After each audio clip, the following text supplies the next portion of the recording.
میں نے خطبہ مشرفہ کے بعد ایک آیت کریمہ کی تلاوت کا شرف حاصل کیا۔ اللہ ارشاد فرماتا ہے، یا ایھا الناس اعبدوا، اے لوگو اللہ کی عبادت کرو، ربکم الذی خلقکم، تمہارے رب کی عبادت کرو جس نے تمہیں پیدا کیا، والذین من قبلکم، اور جس نے صرف تمہیں ہی نہیں بلکہ تمہارے پہلوں کو پیدا کیا، لعلکم تتقون، تاکہ تم متقی بن جاؤ۔ اس آیت کریمہ میں اللہ تبارک و تعالیٰ نے لوگوں کو اپنی عبادت کا حکم دیا، اور ایک دوسرے مقام پر اللہ تعالیٰ ارشاد فرماتا ہے، وَمَا خَلَقْتُ الْجِنَّ وَالْإِنسَ إِلَّا لِيَعْبُدُونَ، ہم نے انسانوں کو اور جناتوں کو اپنی عبادت کے لیے پیدا کیا ہے۔ ہم اور آپ دیکھیں کہ یہ کائنات اللہ نے بنائی، اور ہر چیز کو پروردگار عالم نے کسی نہ کسی مقصد کے تحت پیدا کیا۔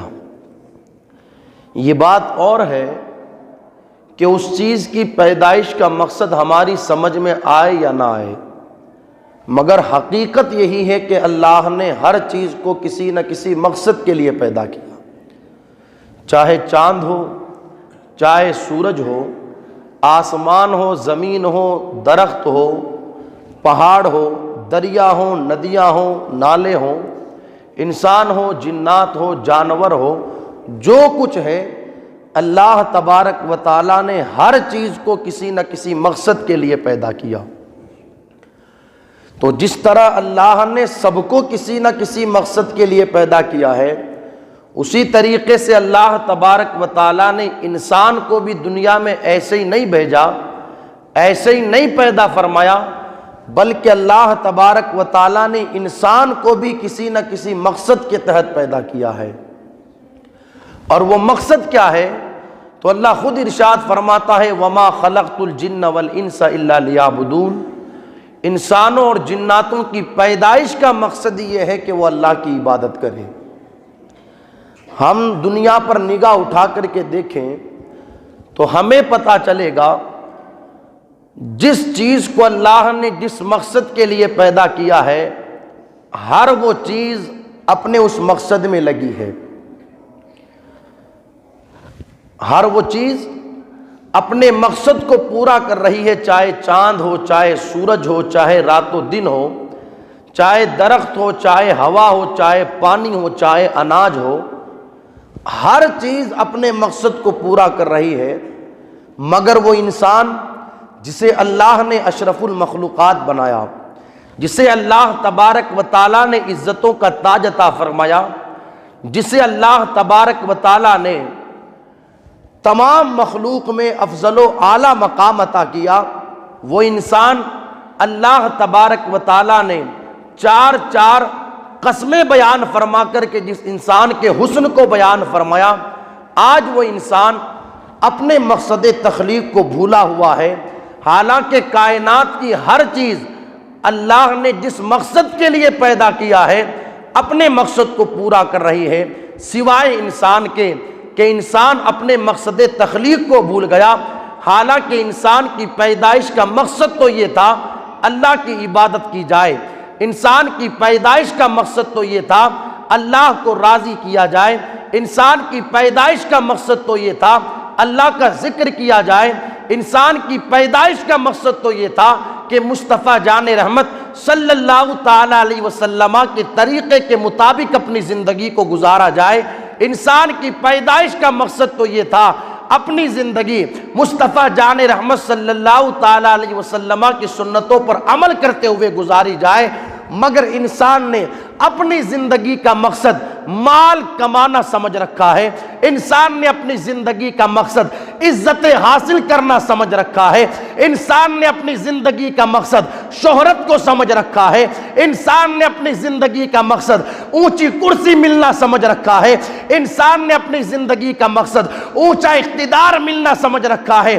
یاد رکھیے گا، جو چیز اپنے مقصد کو بھلا دیتی ہے پھر اس چیز کو وہاں سے ہٹا دیا جاتا ہے۔ آپ کو ایک مثال کے ذریعے سمجھاؤں تاکہ بات آسانی سے ذہن میں اتر جائے۔ یہ کمیٹی نے جو مسجد کے اندر لائٹیں لگائی ہیں، ان لائٹوں کا مقصد کیا ہے؟ ہر کوئی کہے گا لائٹ کا مقصد یہ ہے تاکہ روشنی پیدا ہو۔ یہ پنکھے لگائے گئے، ان پنکھوں کا مقصد کیا ہے؟ پنکھوں کا مقصد یہ ہے نمازی نماز پڑھنے کے لیے آتے ہیں، ان نمازیوں کو ہوا پہنچے، ان نمازیوں کو ہوا ملے، یہ ان پنکھوں کا مقصد ہے۔ اب ایمانداری سے بتائیے گا، اگر لائٹ اپنے مقصد کو پورا کرنا چھوڑ دے یعنی لائٹ فیوز ہو جائے تو کیا اس لائٹ کو یہاں رہنے دیا جائے گا؟ نہیں، بلکہ مؤذن صاحب سے کہہ کر کے فوراً اسے اتروا دیا جائے گا۔ اگر پنکھا اپنا مقصد پورا کرنا بند کر دے، پنکھا ہوا نہ دے نمازیوں کو، پنکھے سے ہوا نہ آئے، پنکھا خراب ہو جائے تو پنکھے کو یہاں رہنے دیا جائے گا؟ اسے یہاں نہیں رہنے دیا جائے گا۔ عصر کی نماز بعد میں ہوگی، پنکھے کو یہاں سے پہلے ہٹایا جائے گا۔ پتہ کیا چلا؟ جو چیز اپنے مقصد کو بھلا دیتی ہے پھر اس چیز کو وہاں سے ہٹا دیا جاتا ہے۔ آج لوگ شور کرتے ہیں یار مسلمان پریشان حال ہے، یار انسان در در کا بھکاری بنا ہوا ہے، آج انسان کے خون سے ہولیاں کھیلی جا رہی ہے، آج مسلمان کی عزتیں بکریوں سے زیادہ سستی ہو گئی ہے، آج مسلمان کا کوئی وقار نہیں رہا، آج مسلمان کی کوئی عزت نہیں رہی، آج مسلمان کا کوئی اقتدار نہیں رہا۔ انسان کے دل میں خوف پیدا ہو رکھا ہے۔ وجہ کیا ہے؟ وجہ بنیادی یہی ہے کہ مسلمان نے اپنے مقصد تخلیق کو بھلا دیا ہے، اس لیے کہ جب تک نگاہوں کے سامنے مقصد تخلیق تھا یہ کسی سے نہیں ڈرتا تھا، کائنات کی ہر شے اس مسلمان سے ڈرا کرتی تھی۔ شرط یہ ہے نگاہوں کے سامنے مقصد تخلیق ہو۔ اللہ نے کس مقصد کے لیے پیدا کیا ہے؟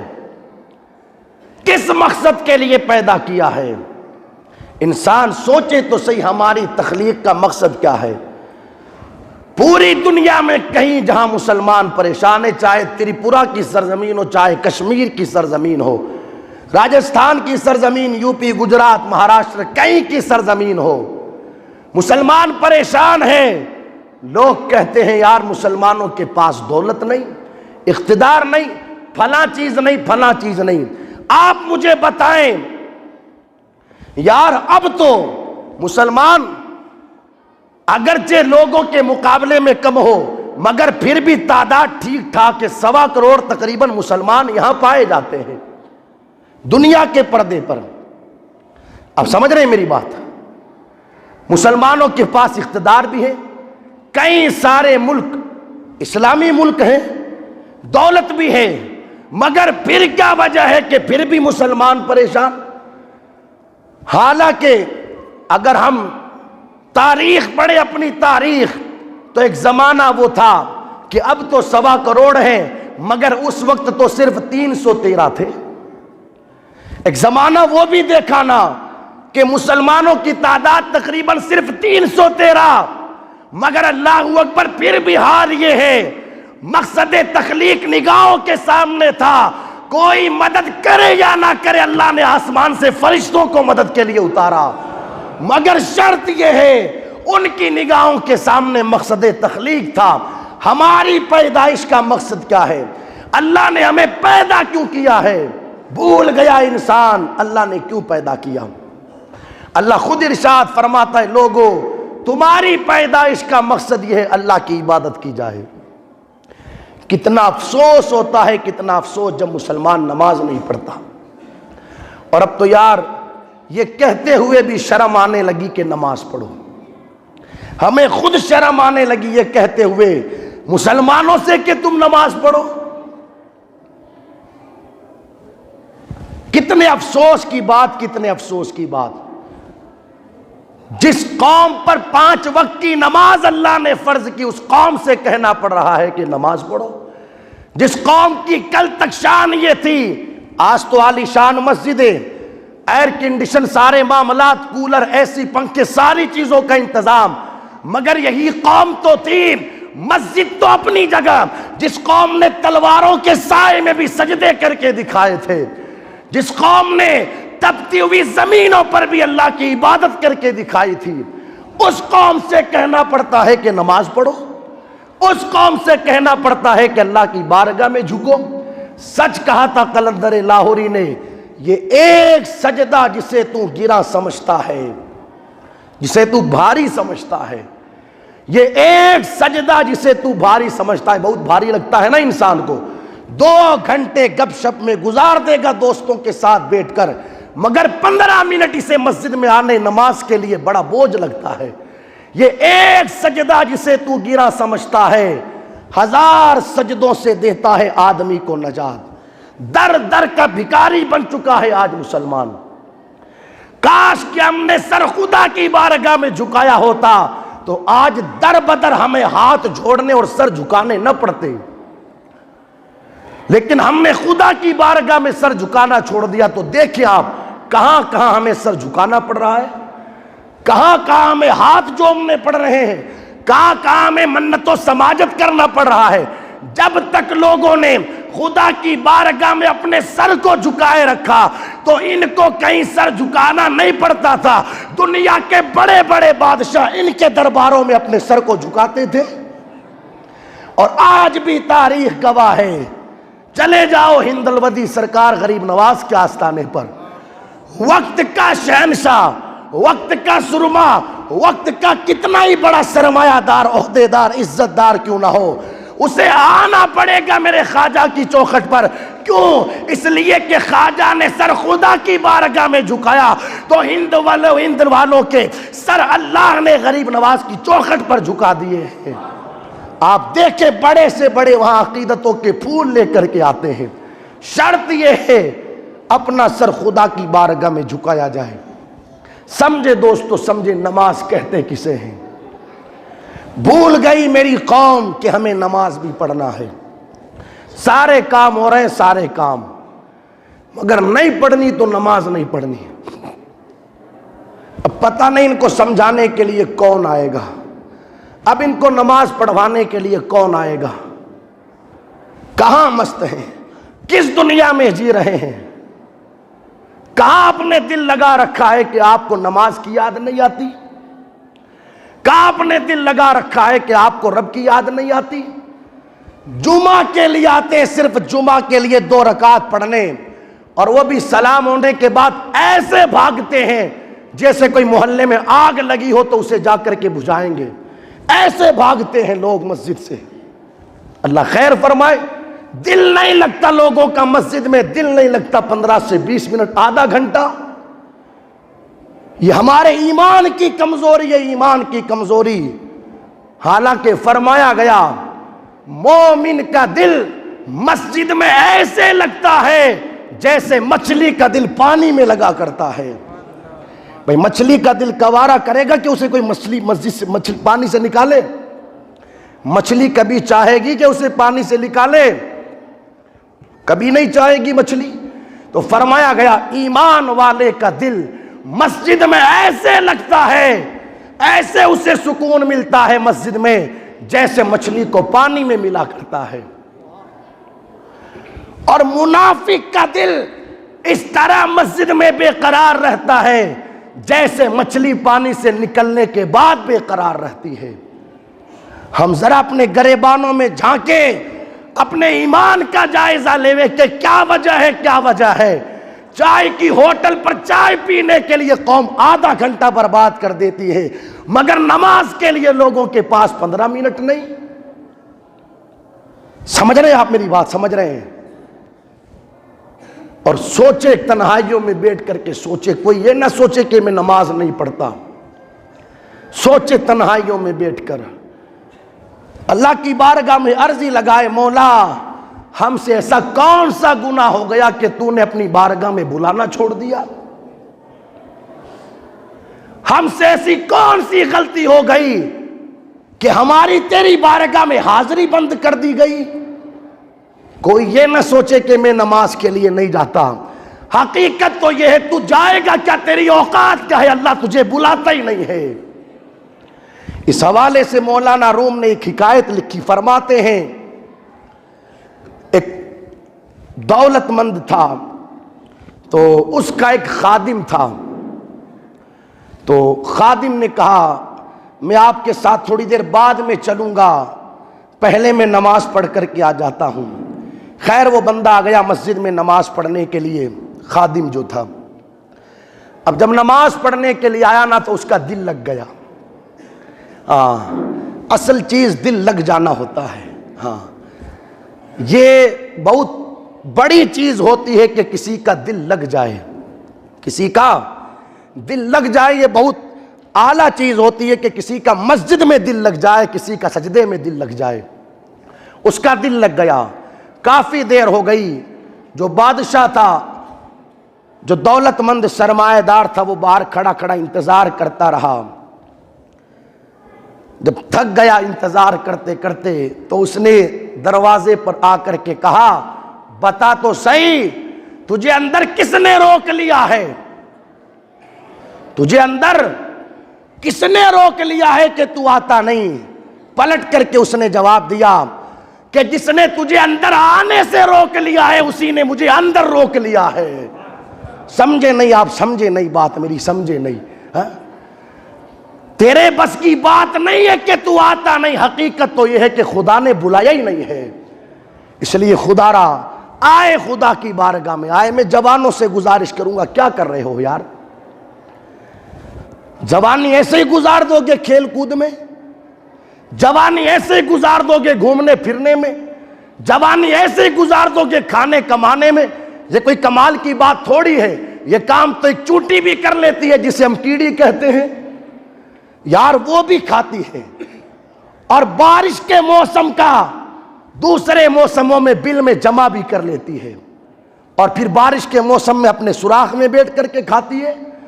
تو یہ کون سے کمال کی بات ہے کہ صبح کو اٹھے ٹفن لے کر کے کمانے چلے گئے، شام کو گھر آ گئے سو گئے اور زندگی ایسی پوری کر دی؟ یہ کوئی کمال کی بات تھوڑی ہے۔ پھر انسان اور جانور میں فرق کیا ہوا؟ ہمیں اشرف المخلوقات بنایا گیا، مقصد کیا ہے؟ فرق یہی تو ہے کہ انسان خدا کی عبادت کرتے ہوئے اپنی زندگی کو گزارتا ہے۔ انسان کی پیدائش کا مقصد یہ ہے کہ اللہ نے اسے اپنی عبادت کے لیے پیدا کیا ہے۔ جوانوں میں تم سے بھی گزارش کروں گا، قوم کے بوڑھوں سے بھی گزارش کروں گا، آؤ اللہ کی بارگاہ میں۔ اب سمجھانے تمہیں جبرائیل نہیں آئیں گے، اب کوئی اور سمجھانے نہیں آئے گا، اب جسے آنا ہے بس اسے موت کا فرشتہ حضرت اسرائیل کہتے ہیں، اس کے علاوہ کوئی نہیں آئے گا۔ اس کے علاوہ اب آئیں گے تو حضرت اسرائیل جسے موت کا فرشتہ کہا جاتا ہے، وہ تمہاری روح قبض کرنے کے لیے آئیں گے۔ وہ آئے، ان کے آنے سے پہلے پہلے آئے خدا کی بارگاہ میں۔ اور یاد رکھنا موت زندگی کا کوئی پتہ نہیں ہے۔ کیا آپ نے اچانک ہونے والی موتیں نہیں دیکھی؟ نہیں دیکھی کیا؟ میں سمجھتا ہوں مومن پورا والوں نے تو بھی چند دنوں پہلے دیکھی ہوگی۔ اچانک ہونے والی موتیں کیا دیکھی نہیں ہم نے؟ کچھ دنوں پہلے ہمارے جناب محمد رفیق جی قریشی، ان کے لڑکے کا انتقال ہوا، غالباً نام اس کا محمد عرفان تھا۔ اچانک انتقال ہوا، اچانک جو ہم نے سنا، پاؤں پھسلا، زمین پر گرا بچہ، لے کر کے ہاسپٹل گئے، تب تک خبر آ گئی تھی کہ انتقال ہو چکا ہے۔ جب ہم نے سنا تو کافی دیر تک ہم سوچنے لگے، یا اللہ اس بچے کو صبح میں کیا پتا تھا کہ شام کو میری روح چلی جائے گی؟ ارے اس کے دل میں بھی تو کوئی تمنا ہوگی، اس کے ذہن میں بھی تو بڑے بڑے پلان ہوں گے، اس کے دل میں بھی تو بڑی بڑی آرزویں ہوگی، مگر کون جانتا تھا کہ آرزویں ادھوری رہ جائے گی، پلان ادھورے رہ جائیں گے، دل کی باتیں بھی کسی کو بتائی جائے گی یا نہیں بتائی جائے گی؟ کون جانتا تھا؟ کون جانتا تھا کہ آج کی زندگی کا دن آخری دن ہوگا؟ کون جانتا تھا؟ کہ شام کا چاند بھی بندہ دیکھ پائے گا یا نہیں دیکھ پائے گا، صبح کا اجالا بھی دیکھے گا یا نہیں دیکھے گا۔ روح قفس عنصری سے پرواز ہو گئی، پتہ نہیں۔ دوستو آج جمعہ کا دن، اتنے لوگ یہاں بیٹھے، کس کی زندگی کا آخری دن ہو؟ کون جانتا ہے؟ کون جانتا ہے کس کی زندگی کا آج کا دن آخری دن؟ کوئی یہ نہ سوچے میں تندرست ہوں، کوئی یہ نہ سوچے میں طاقتور ہوں، مجھے کیا ہوگا۔ نہیں، بڑے بڑے تندرست پل بھر میں چلے جاتے ہیں، پتہ بھی نہیں چلتا، پتہ بھی نہیں چلتا۔ ایک لمحے میں بڑے بڑے اونچے اونچے پہاڑوں سے زمین پر آ گئے پل بھر میں، کوئی یہ نہ سوچے۔ اور ساتھ ہی ساتھ پھر ایک انتقال ہوا، 18 سال کا ایک جوان لڑکا، نام غالباً اس کا فردین تھا۔ اور دیکھیں نا، 2 دن پہلے اس لڑکے نے ایک موبائل میں کوئی ایپ آتا ہے جسے غالباً انسٹاگرام یا ٹک ٹاک کہتے ہیں، اس پر ویڈیو ڈالی اپنی کہ یار 18 سال کی زندگی گزار کر کے میں سوچتا ہوں کہ لوگ کیسے 70-80 سال کی زندگی جی لیتے ہیں۔ ایک انتقال ہوا تھا نا لوہاروں کے اندر، فردین نام کا ایک بچہ انتقال کر گیا تھا۔ 2 دن پہلے اس نے اپنا ویڈیو ڈالا، میں سوچتا ہوں لوگ کیسے 60-70 سال کی زندگی گزار لیتے ہیں، میں نے 18 سال کی زندگی گزاری، مگر کون جانتا تھا کہ 2 دن کے بعد اس کا انتقال ہو جائے گا۔ ہو گیا انتقال۔ جوانوں کچھ پتہ نہیں، کچھ پتہ نہیں کس میں آج کس کی زندگی کا آخری دن ہے۔ آؤ خدا کی بارگاہ میں، یار نماز چھوڑ بیٹھے، افسوس کی بات، کاش کہ ہم نے خدا کی بارگاہ سے لو لگایا ہوتا تو آج سارے دکھڑے ختم ہو جاتے۔ ہم نے رب کی بارگاہ میں آنا چھوڑ دیا۔ آج دیکھیں نا حالات کتنے برے ہیں ہمارے، در در کے بھکاری بن چکے ہم، در در کے بھکاری۔ ہر اعتبار سے ہم پریشان ہیں، ہر اعتبار سے، ہر اعتبار سے۔ جھگڑے ہمارے گھروں میں، بیماریاں ہمارے گھروں میں، اختلافات ہمارے گھروں میں، بے روزگاری ہمارے گھروں میں، بے برکتی ہمارے گھروں میں۔ لوگ تعویذوں میں حل تلاش کرتے، تعویذوں میں۔ یاد رکھنا، تعویذ کے اندر حل نہیں، حل تو خدا کی بارگاہ میں ہے۔ تعویذ بھی اس وقت اثر کرے گا جب خدا کی بارگاہ میں تو حاضر ہوگا۔ پاپ پر پاپ کیے جائے اور یہ سوچے کہ ایک تعویذ میں کام ہو جائے، ایسا کبھی ہوا ہے؟ اپنے جرائم بھی تو دیکھے، اپنی غلطیاں بھی تو دیکھے، اپنے پاپ بھی تو دیکھے کہ ہم کر کیا رہے ہیں، ہمیں کرنا کیا چاہیے۔ اتنی بڑی بستی، اتنی بڑی بستی، تقریباً 2,500-3 ہزار لوگوں کی آبادی اس محلے میں، مگر نمازی کتنے آتے ہیں دیکھیں نا آپ۔ صرف جمعہ کی 2 رکعت کے لیے میں خدا کی بارگاہ میں حاضر ہونے کا وقت ملتا ہے۔ پرماننٹ شام کو لوگ اپنے دوستوں کی محفلوں میں حاضری لگاتے ہیں۔ یار دوست انتظار کر رہے ہوں گے، جانا ہوگا۔ یار وہاں بیٹھک لگتی ہے، ہماری دوست انتظار کر رہے ہوں گے، جانا ہوگا۔ لگتی ہے نہیں لگتی بیٹھکیں لوگوں کی؟ تجھے دوستوں کی محفلوں کا اتنا خیال، اللہ کی بارگاہ کا کوئی خیال نہیں؟ مصطفیٰ کے فرمان کا تجھے کوئی خیال نہیں؟ نبی نے ارشاد فرمایا میری آنکھوں کی ٹھنڈک نماز میں ہے، نماز میں۔ سمجھو اس کا مطلب، سمجھو اس کا مطلب کیا ہے۔ آنکھوں کی ٹھنڈک ہر کسی کو نہیں کہا جاتا، آنکھوں کی ٹھنڈک ہر کسی کو نہیں کہا جاتا ہے۔ جب کوئی زیادہ ہی محبوب ہو جاتا ہے اسے آنکھوں کی ٹھنڈک کہا جاتا ہے۔ کیا باپ ہر بیٹے کو آنکھوں کی ٹھنڈک کہہ دیتا ہے؟ کیا پیر ہر مرید کو آنکھوں کی ٹھنڈک کہہ دیتا ہے؟ کیا استاد ہر شاگرد کو آنکھوں کی ٹھنڈک کہہ دیتا ہے؟ نہیں۔ جب کوئی زیادہ ہی محبوب ہو جاتا ہے اسے آنکھوں کی ٹھنڈک کہا جاتا ہے۔ اور پھر لوگ کہتے ہیں یار یہ وہ ہے جسے باپ نے، پیر نے، استاد نے آنکھوں کی ٹھنڈک کہا ہے۔ میں پوچھنا چاہتا ہوں اس نماز کی شان کیا ہوگی جسے نبی نے کہا کہ نماز میری آنکھوں کی ٹھنڈک ہے؟ سمجھ رہے ہیں آپ؟ سمجھ رہے ہیں نماز کی شان کیا ہے؟ سرکار مولائے کائنات کہتے ہیں لوگوں پتہ نہیں تمہارا حال کیا ہے جب تم نماز پڑھتے ہو۔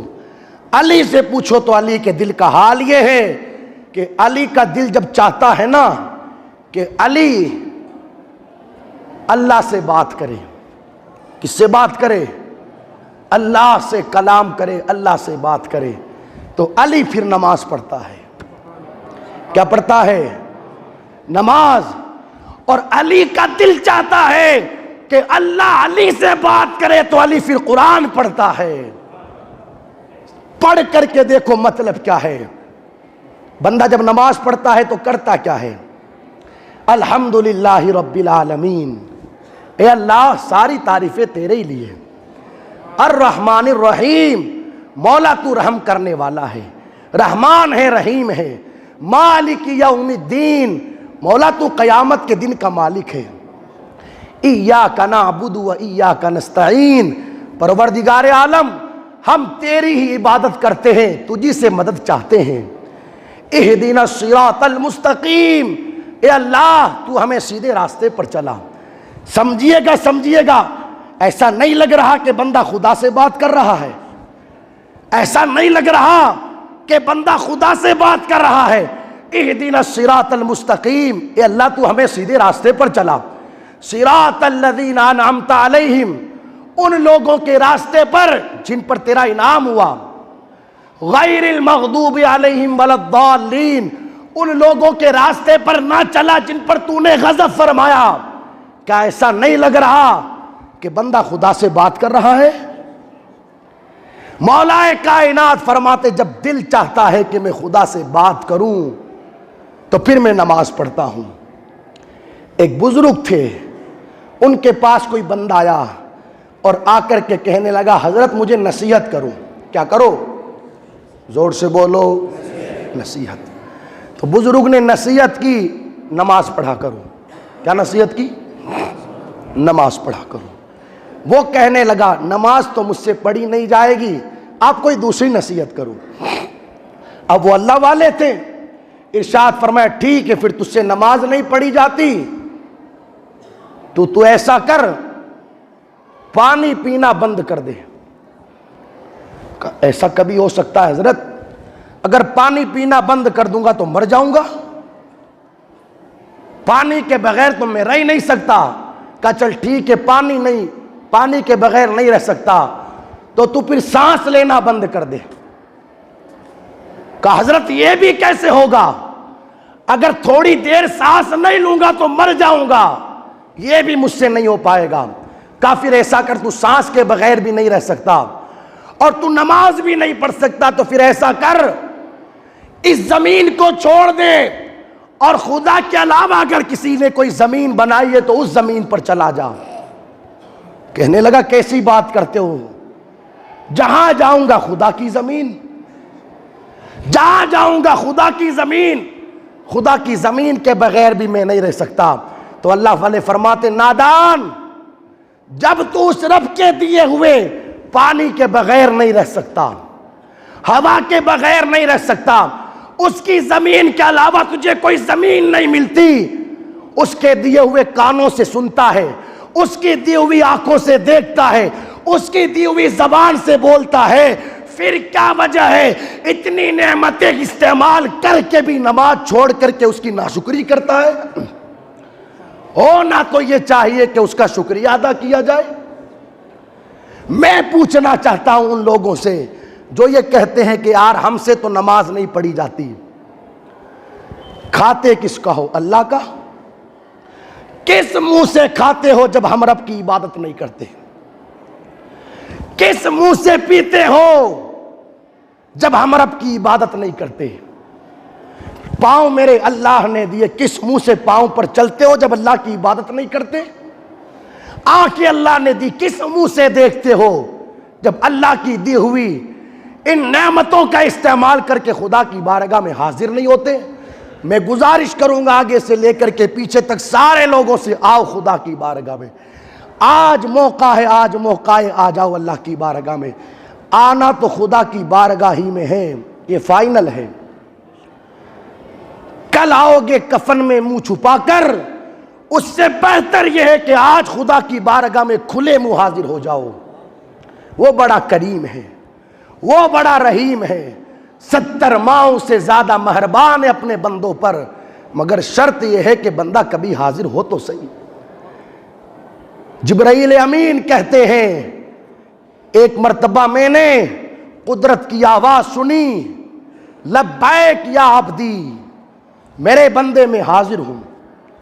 تو حضرت جبرائیل کہتے ہیں مجھے ایسا لگا کہ اللہ کے کسی ولی نے اللہ کو پکارا ہوگا، اسی لیے میرے اللہ نے فرمایا لبیک یا عبدی، میرے بندے میں حاضر ہوں۔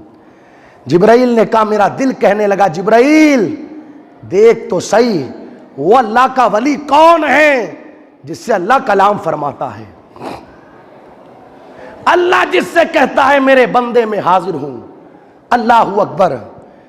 جبرائیل کہتے ہیں میں مسجدوں میں گیا، سدرہ سے روانہ ہوا، کعبے کے قریب گیا تاکہ وہ اللہ کا مجھے ولی ملے، مگر کہیں نہیں ملا۔ رب نے فرمایا جبرائیل کیا ہوا، کیوں پریشان ہو؟ عرض کرتے مولا میں تیرے اس ولی کو دیکھنا چاہتا ہوں جو تجھے پکارتا ہے تو تو کہتا ہے لبیک یا عبدی، میرے بندے میں حاضر ہوں۔ ارشاد فرمایا جبرائیل اگر میرے اس بندے کو دیکھنا چاہتے ہو تو مسجدوں میں نہ جاؤ، اس فلاں بت خانے میں چلے جاؤ۔ عرض کرتے مولا بت خانے میں تیرا بندہ؟ کہا ہاں، ایک بت کی عبادت کرنے والا کئی دنوں سے بت کے سامنے پڑا یہ کہہ رہا تھا یا صنمی یا صنمی یا صنمی، اے میرے بت اے میرے بت اے میرے بت۔ تو بت کی جانب سے کوئی جواب نہیں ملا، اور ہوا یوں یا صنمی کہتے کہتے اس کی زبان سے ایک مرتبہ نکل گیا یا صمدی۔ تو میں نے فرمایا لبیک یا عبدی، بندے بتا تو کیا کہتا ہے، میں حاضر ہوں۔ جبرائیل عرض کرتے مولا وہ کئی دنوں تک بت کو پکارتا رہا مگر بت کی جانب سے کوئی جواب نہ ہوا، وہ مشرک ہے بت کی عبادت کرنے والا، ایک بار اس نے تجھے پکارا تو تیری جانب سے ارشاد ہوا۔ اللہ نے فرمایا جبرائیل بتا اگر میں بھی جواب نہ دوں تو پھر میرا بندہ جائے گا کہاں، اور اگر میں بھی جواب نہ دوں تو پھر مجھ میں اور بت میں فرق کیا رہ جائے گا۔ آپ سوچیں میرا اللہ بندے سے کتنا پیار کرتا ہے۔ کئی سالوں تک بت کو پکارنے والا ایک مرتبہ غفلت میں اللہ کو پکار لیتا ہے، میرا مولا مشکلیں حل فرما دیتا ہے۔ یار کاش کہ ہم نے خدا کی بارگاہ میں راتوں کو سجدے بچھا کر دعائیں کی ہوتی۔ نمازوں سے کیا نہیں ہوتا، سجدوں سے کیا نہیں ہوتا، بڑی بڑی جنگیں فتح کر لی ہے بزرگوں نے نمازوں کی برکت سے۔ جس وقت حضرت صلاح الدین ایوبی بیت المقدس فتح کرنے کے لیے گئے تو اس وقت آپ نے سنا کہ یہودیوں کے 2 بحری بیڑے آ رہے ہیں، جہاز بھر کر کے 2 جہاز لا رہے ہیں یہودی حملہ کرنے کے لیے۔ حضرت صلاح الدین ایوبی رحمت اللہ علیہ بڑے پریشان ہوئے۔ وہاں آپ کی ملاقات ایک اللہ والے سے ہوئی، کہا صلاح الدین کیوں پریشان ہو؟ کہنے لگے ایسی ایسی بات ہے۔ وہ بزرگ کہتے پریشان نہ ہو پریشان نہ ہو پریشان نہ ہو، ایسا کرو رات کو مصلی بچھا کر کے خدا کی بارگاہ میں تم بھی دعا کرنا، میں بھی دعا کروں گا، انشاءاللہ اللہ ساری مشکلیں حل فرما دے گا۔ رات ہوئی سب تو سو گئے، صلاح الدین ایوبی نے مصلی بچھا لیا، سجدے میں گئے۔ ہاں جب درد رہتا ہے نا سینے پر تو مصلی پر جاتے ہی خود بخود رونا آ جاتا ہے۔ یہاں تو حال یہ کہ سینے میں درد نہیں تو کعبے جا کر کے بھی لوگ روتے نہیں ہیں، وہاں بھی سیلفیاں لے کر کے آ جاتے ہیں۔ لیکن جب سینے میں درد رہتا ہے گھر پر بھی بندہ حاضر ہو تو مصلی پر رونا آ جاتا ہے۔ خوب روئے مصلی بھیگ گیا۔ وہ بزرگ آئے نا جب مسجد میں صلاح الدین ایوبی کے ساتھ دعا کرنے کے لیے تو دیکھا رات کی تنہائی پھوٹ پھوٹ کر کے رو رہے صلاح الدین ایوبی۔ واپس چلے گئے وہ بزرگ۔ صبح ہوئی، صلاح الدین ایوبی سے ملاقات ہوئی تو چہرے پر خوشی کے آثار تھے۔ کہا کیا ہوا شہزادے؟ صلاح الدین ایوبی کہتے ہیں رات میں خدا کی بارگاہ میں دعا کی، اللہ نے کرم فرمایا، وہ جو جہاز بھرے ہوئے آ رہے تھے خبر پہنچی کہ دونوں سمندر میں ڈوب کر کے ہلاک ہو گئے ہیں۔ وہ بزرگ کہتے ہیں دیکھو آپ نے خدا کی بارگاہ میں سر کو لے جا کر کے دعا کی، اللہ نے سجدے کی برکت سے مشکلوں کو حل فرما دیا ہے۔ کیا نہیں ہوتا ہے سجدے کی برکت سے؟ مگر شرط یہ ہے کوئی آئے تو صحیح خدا کی بارگاہ میں۔ میں گزارش کروں گا سارے لوگوں سے، آؤ نماز کی طرف۔